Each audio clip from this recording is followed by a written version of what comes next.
সোণাপুৰ শতদল শাখা সাহিত্য সভাৰ আজি প্ৰতিষ্ঠা দিৱস। সেই উপলক্ষে পুৱাৰ ভাগত পতাকা উত্তোলন স্মৃতি তৰ্পণ অনুষ্ঠিত হয়। তাৰ পিছত মুকলি সভা অনুষ্ঠিত কৰা হয়। উক্ত অনুষ্ঠানতে সম্বৰ্ধনাৰ লগতে গ্ৰন্থ উন্মোচনী সভা অনুষ্ঠিত কৰে।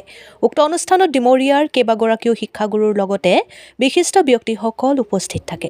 Bureau report, Arunodoy Assam.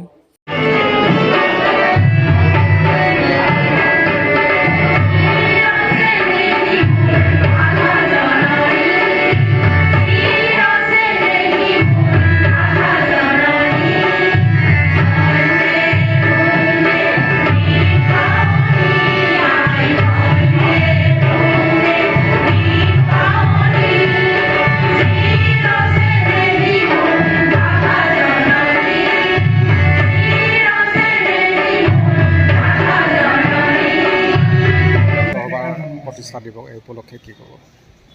আজি সোণাপুৰ সাহিত্য সভাই 1966 চনতে প্ৰতিষ্ঠা লাভ কৰা আজি 58 বছৰ ধৰি দিলে।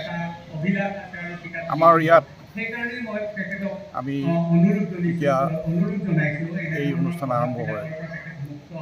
ইয়াত আমাৰ পঢ়ুৱৈ সমাজ, পাঠক সমাজ খুব কম পোৱা গৈছে। লাহে লাহে আমাৰ মাজত এইটো বৃদ্ধি পাইছে আৰু আমাৰ এই সাহিত্য সভাই 22-23 চনত আমি ইয়াত দায়িত্ব গ্ৰহণ কৰিছিলোঁ আৰু 23 পৰা 2 বছৰৰ ভিতৰত আমি আমাৰ স্বৰ্ণ শাখাৰ পৰা শতদল শাখালৈ আমি উন্নতি লাভ কৰিছোঁ আৰু আমাৰ অসম সাহিত্য সভাৰ সভাপতিয়ে আহি আমাক তেওঁ প্ৰমাণপত্ৰ আমাক প্ৰদান কৰিছে আৰু অসম সাহিত্য সভাৰ সভাপতি প্ৰথমবাৰৰ বাবে আমাৰ সোণাপুৰ সাহিত্য সভাত তেওঁ ধৰিছে। আৰু ইতিমধ্যে আমি বহু পৰিকল্পনা আমি কৰিছোঁ কেনেকৈনো আমাৰ নৱপ্ৰজন্মক আমি আমাৰ সাহিত্য সংস্কৃতি এইবোৰ চৰ্চাত তেওঁলোকক আগবঢ়াই আনিব পাৰোঁ। তাৰ কাৰণে আমি বহু চেষ্টা কৰিছোঁ। ইতিমধ্যে আমি আমাৰ এই বিষ্ণু ৰাভা দিৱসত আমি প্ৰত্যেক বছৰে আমি তাত ৰচনা প্ৰতিযোগিতাটো পাতিছোঁ আৰু তেওঁলোকক আমি পুৰস্কৃতও কৰিছোঁ। আৰু আনহাতে আমি আমাৰ 31 তাৰিখে স্মৃতি দিৱস হয়, আমাৰ প্ৰাক্তন প্ৰতিষ্ঠাপক সভাপতি ৰবীন চৌধুৰীদেৱৰ জন্মদিনত সেই দিনটোত আমি আমাৰ ডিমৰীয়া অঞ্চলত অসমীয়া হাইস্কুল লিভিং চাৰ্টিফিকেট পৰীক্ষাত অসমীয়াত সৰ্বোচ্চ নম্বৰ পোৱাজনক আমি প্ৰত্যেক বছৰে নগদ টকা আৰু বঁটা প্ৰদান কৰি আহিছোঁ। গতিকে আমি আশা কৰিছোঁ যে ভৱিষ্যতে আমাৰ ৰাইজ সচেতন হ'ব, আমাৰ ভাষাৰ প্ৰতি সচেতন হ'ব। কাৰণ আমি যিটো দেখিছোঁ ভাষাৰ আমাৰ যি সংকট আহিছে তাক ৰক্ষা কৰিবলৈ হ'লে আমি আগবাঢ়ি আহিব।